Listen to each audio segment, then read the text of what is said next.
Good morning. আশা করছি তোমরা সবাই খুব ভালো আছো।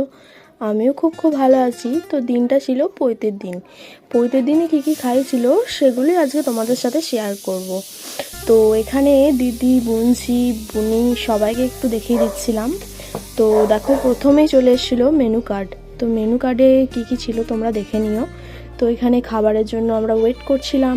তো প্রথমেই চলে এসেছিলো ফিশ স্যাটে, যেটা খুবই টেস্টি আর খেতেও দারুণ ছিল। তো তারপরেই চলে এসেছিলো কুলচা আর চানা মশলা, এটাও খুব ভালো ছিল খেতে। তো তারপরে নিয়েছিলাম ভাত, ভেজ ডাল আর একটু ইলিশ মাছ। ইলিশ মাছটা খুবই ফ্রেশ ছিল আর মানে দারুণ টেস্টি ছিল খেতে। তো এইগুলো খেয়ে নেওয়ার পর চলে এসেছিলো ফ্রাইড রাইস আর মটন